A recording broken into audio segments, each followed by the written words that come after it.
Okay. Okay, let's jump right in. We're on 56A at the very top of the mission.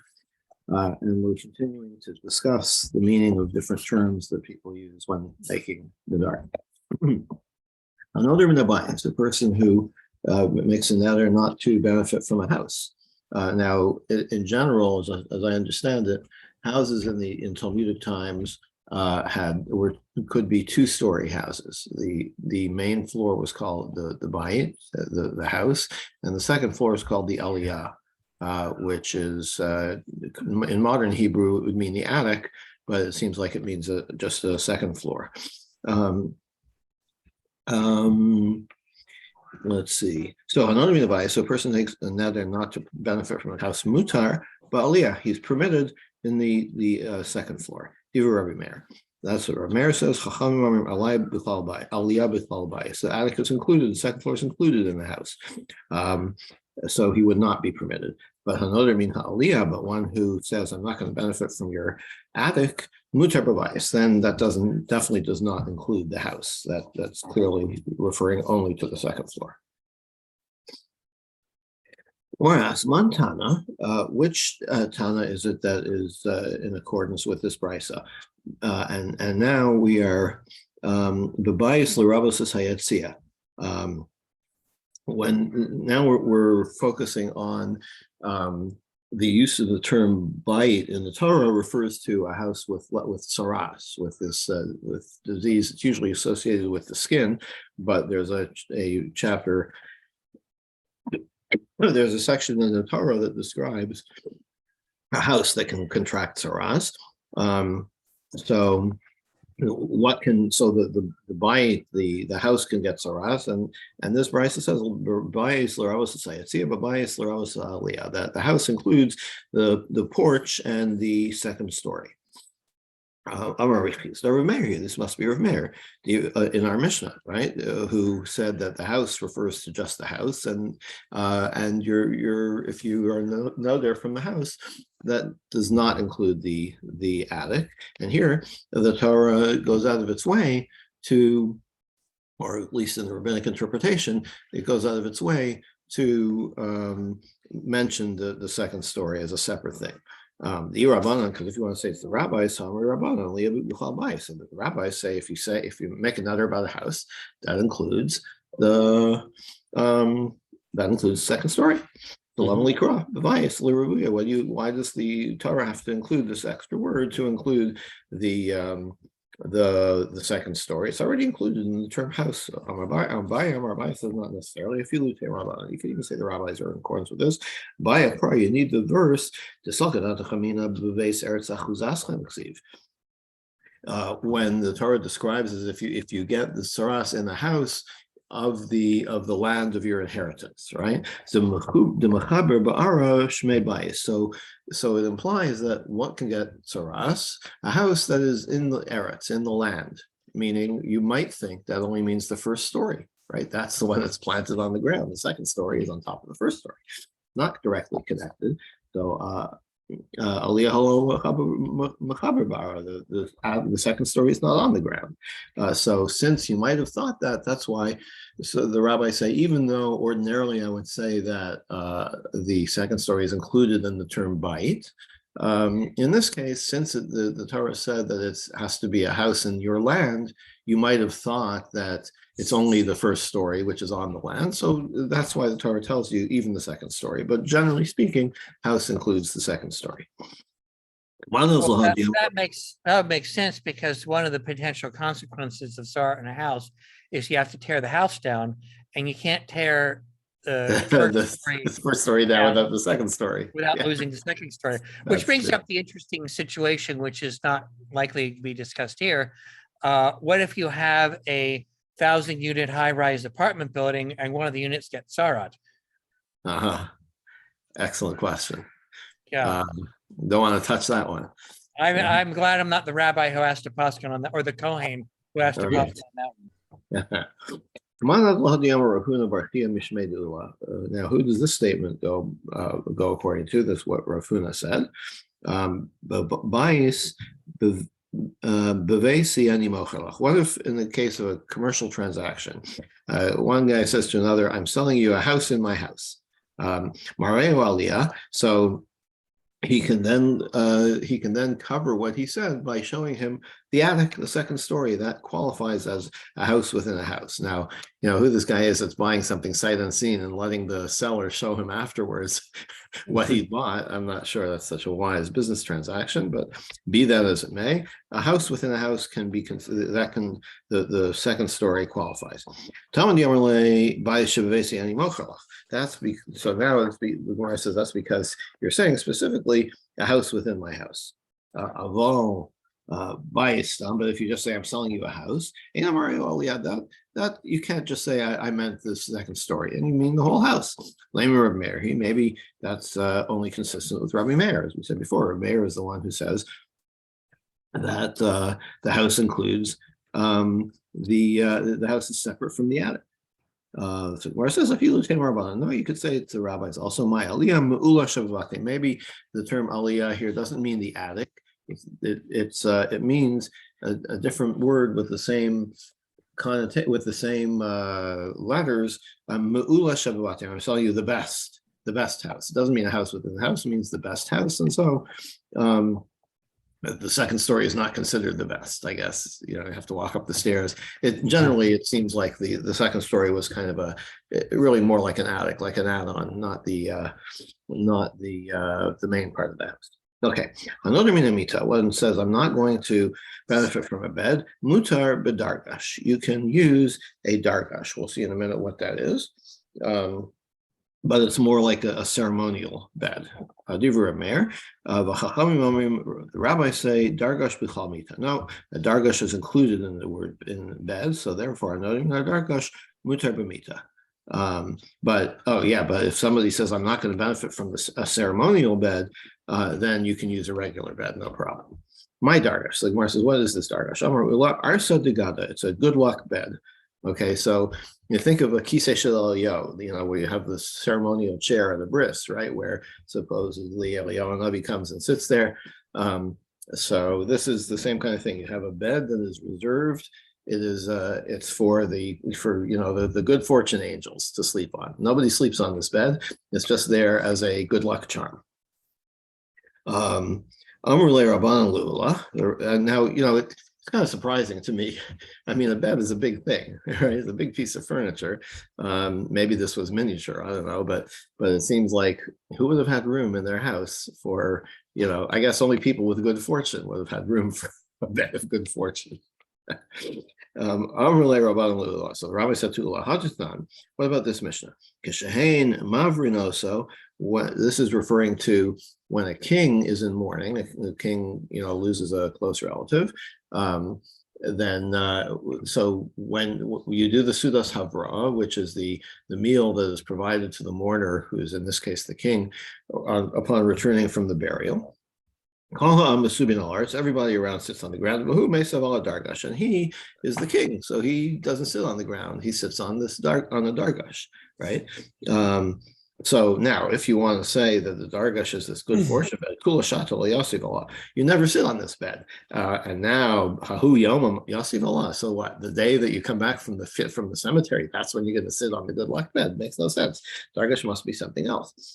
Ravina answers, it's like meat and wine, right? Like it's not unusual for the king to be treated specially on this day. It's like meat and wine. A regular person, you come back from the seventh, every day of the year, on a regular day, you could eat meat and wine, or not eat meat and wine. But when you come back from the cemetery, then people are supposed to feed you meat and wine. I'm not sure if this is a custom today. I don't think so. But you're supposed to feed meat and wine to kind of take the edge off your grief, at least have a good meal. So on that day, you do get treated specially. Everybody gets treated special on the day you come back from the cemetery. So you could say that the king, even if all year round he doesn't sit on this dargash, today he sits on the dargash, maybe it'll make him feel better. Allah Kasha. But here's a better question. The Tanya, Again, with mourning, there's this custom to turn over the beds in the house. Today, we practice that by not the mourner not sitting on a regular chair, right? But classically, the practice was to turn over the beds, literally. So dargash lo havi kofeo. So this brisa says you wouldn't turn over the dargash. Elazokfa, what you do is you stand it up on its end.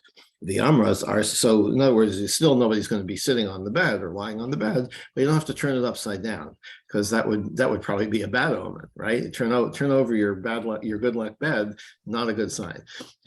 So you stand it up on its end so that no one sits on it. The amras arsa degadahu, if you want to say that the dargash means the good fortune bed, you should turn it over like any other bed. Vatanya, hakopes mitaso. If you're turning over the beds, lo mitaso bilvad hu kope, elo kol mitos yeshlo b'toch habayis hu kope. Not only your own bed, but every bed in the house. So every bed, and seems to include, you would think, means the dargash as well. So how come this? So this dargash that this brisa says you don't turn over, but you stand up, maybe it's not a bed at all. The Gemara says, no, Kasha, also not a good question. It's similar to a bed that is not for lying down on, but it's a bed for a storage bed, okay, for putting your utensils on. But if it's a bed, the Brisa says if it's a bed that is just a storage thing, then you don't have to turn it over. So similarly, the dargash is not for lying on for people. It's always left empty.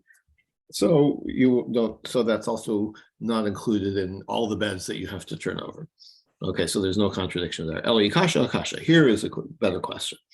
Tanya, we have another price. Dargash matir karbitov. The dargash, you untie the loops, and it falls by itself. So think of how the mattress is supported on a bed frame, right? So they had these basically straps that would be inserted into there would be slots in the side of the bed frame, okay? And you insert the straps through there and tie them up or secure them, and that's what the mattress rests on.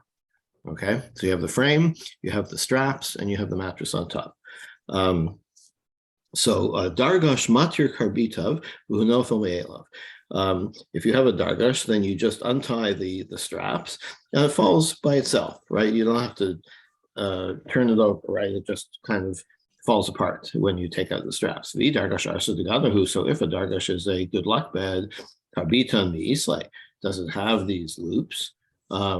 So the Gemara is not that clear about what's going on here, but the Mefarshim explained that the dargash was made differently than a standard bed. In the standard bed, there would be these loops, but in the dargash, it would like these slots in the frame that the straps would go through. In the dargash, the straps would go over the frame, and it wouldn't need these straps. These wouldn't have these loops. Okay, so if that's the case, so a dargash.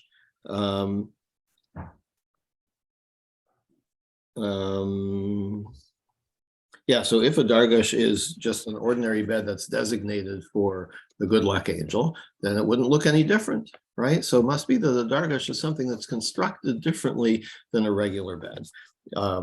Okay, so then what is a dargash? So Ravin came and said, I asked one of the rabbis, right? Tachlifa bar Rav Shmei, the name was Rav Tachlifa from the West. He was a frequent visitor in the leather market. Amarlin, he said, my dargash, arsa sala. A dargash is a leather bed. Okay. So that's nothing to do anymore with good fortune.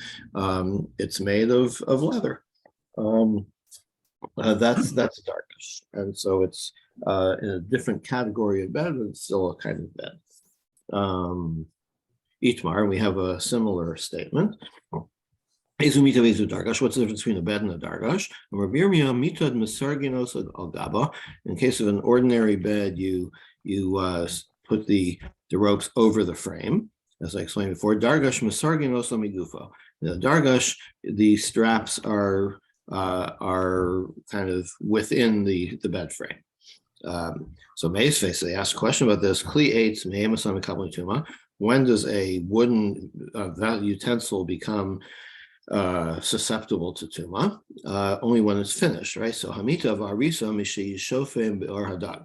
A bed and a couch.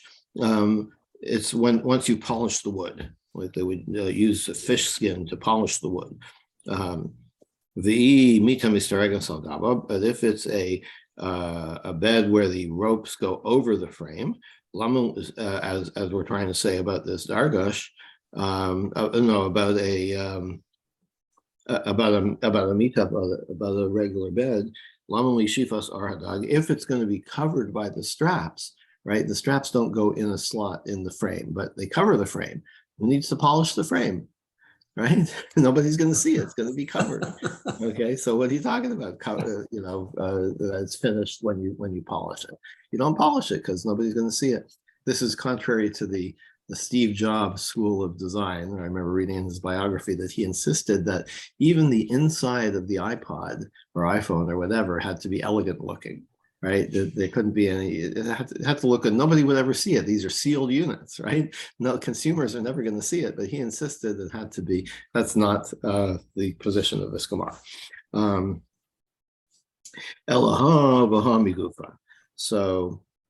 we have to take another approach. What is a dargash?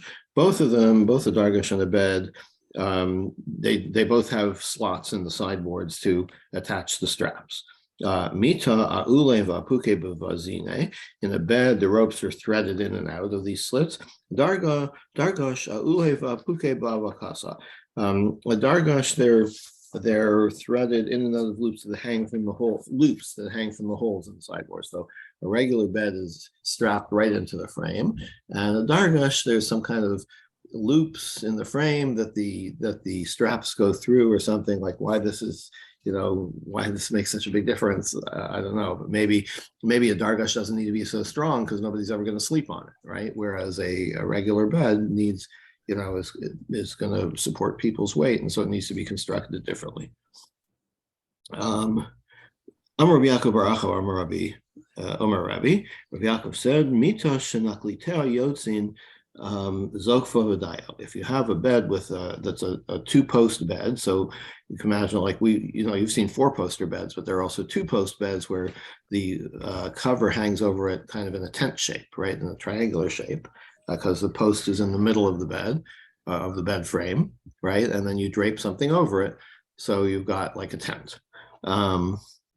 So zokfa v'dayo. So that kind of bed you can't turn upside down because it's got these two posts sticking out of it. It's not going to stand up. So you could just stand it upright, and that's enough for the morning purposes. Amar Rav Yaakov bar Idi, Amar Rav Yeshua ben Levi, Rav Yaakov bar Idi said, Halacha Rabban Shimon Gamliel. The law is, according to Rabban Shimon Gamliel, that you don't have to overturn the dargash. You could just undo these loops, and it'll collapse by itself for the period of mourning. Next Mishnah, Hanoder min ha'ir. The person makes a vow not to benefit from a city. You can enter the tchum of the city. So remember, with the laws of Shabbos, you have to stay within your place, or within the city that you're in at the beginning of Shabbos, and there is a 2,000 amma perimeter that is included in the city. Okay, so imagine the city has a boundary, let's say a wall. So the 2,000 amos out of it is called the tchum. Okay, the I don't know, what should we call it? The extension of the city, if you will. The Australi Kanisli Bura, but you can't go into the extension. Okay, extension of the boundary. This is the extension. So the rule for Shabbos is also that if, let's say, the city ends at a certain point, but there's still scattered houses, I think the rule is they have to be at most 70 amos apart. But you've got like the outskirts of the city. There are still some houses there. As long as that is still considered part of the city as far as Tchum Shabbos is concerned. And then once those houses peter out, then you start the Tchum. Then you start the 2,000 amma measuring for how far you can go outside the city. So you can go into the Tchum, but you cannot go into the ibur, the extension of the city, these like scattered houses that are just outside the city. Yeah, this only makes sense if you've actually gone through Besekta Eruvim. I guess, yeah. um, but if you take a vow not to enter a house, then you are prohibited from going from the door frame in. Okay, so you can't be within the door frame either of the house. It's part of the house. Where do you get this from? That the ibur, that the scattered houses near the city is like the city itself. In the Battle of Jericho, where it says when Yoshua was in Yericho, my Yericho, it means he was in Jericho. If he was really in the city, it was they were doing a siege, right? The city was closed, right? They wouldn't allow Yoshua in there because they were protecting themselves. They couldn't have been in the city. So in other words, he was in the outskirts of the city. He was outside the city wall. There was still houses around there, but so he was considered in the city. So Gemara says, actually, you could say that he was within the 2,000 amos of the city. Like, what do you have to say? He was within the extension of the city. But because the more answer is because when in talking about the Tchum, when the Torah discusses measuring, cities for the Levim. Sorry, 1 second.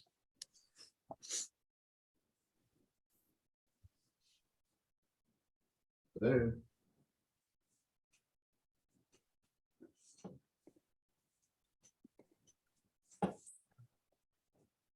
Okay, in about 10 minutes.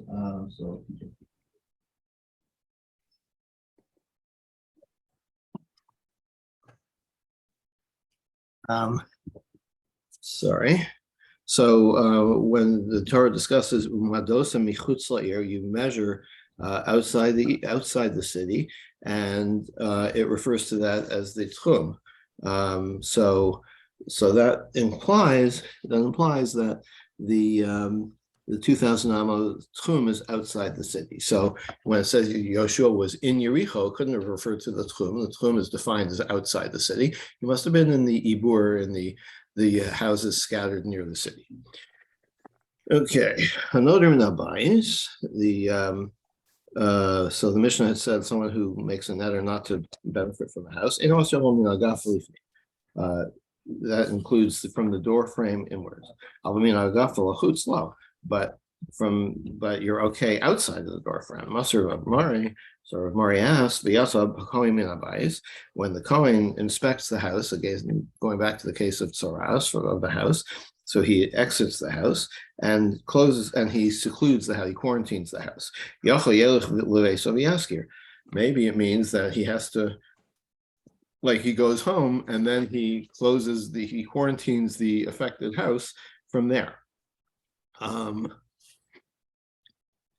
Lomar El Pasach Habai. So the Torah is more specific. It says the Kohen goes to the entrance of the house and closes it off from there, quarantines it from there. So it's like he has to be right there at the house when he closes off. El Pasach Habayis, but when it says to the entrance of the house, maybe he can still be standing under the door frame and quarantine it from there. He leaves the house. He goes from the house. So that means that he's like outside of the house, outside of the door frame, but not further away. Okay, so how does he do it exactly? Omed b'tzad hamashkov v'yaskir. So you have to be like in the house, but not in the house. So you stand at the side of the frame, outside the frame, and close it off from there. So what's the problem with that?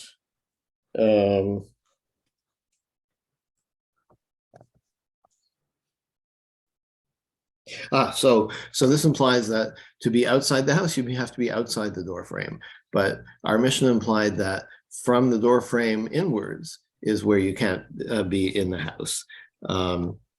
And then the Brisa continues, "Minayin shim halach lebeso v'hiskir, osha amatavos hashakuf v'hiskir." And what if he didn't do this? What if the Kohen like went all the way home and he quarantined from there? Or he was still standing within the door frame and he quarantined from there. Sheisgira muskar, it still counts, still works. Talmud lomar v'hiskir sabayis. As the phrase, he quarantines the house. However he does it, if he doesn't do it exactly right, it still counts. So anyway, the question stands. So Shani Gabi Bias, so Marsters, the house is different. Dixiv min habayis, achayitz min habayis kulo. You can understand why the rules for Taras is different, because there it says you have to actually leave the house. Min habayis, you have to go out from the house. So it's not exactly the same as a neder. If a person makes a neder, I'm not going to benefit from the house. So it might mean like only the interior of the house and not under the door frame, but that's not the same as the Tsaras case, because the Tsaras case, the Torah specifies you have to be completely outside the house. So it's not a relevant proof text. And we will stop there. Joshua Koch, thank I you. won't be around I don't know what's going to happen for the next few weeks on Mondays and Tuesdays. Soon I will be in Israel, leaving Saturday night and coming back the 17th. So I asked Rav Ezra to see what he could arrange. So far, as far as I know, nothing has been arranged yet. So I'm not sure, but just so you know, I will not be here for the next 3 weeks. Have a great trip. Thank you very much. Okay, have a good day, everybody. And if you decide to make Aliyah and thereby not come back, we understand. Okay, well, I'll let Rav Ezra know. All the best. Okay, bye.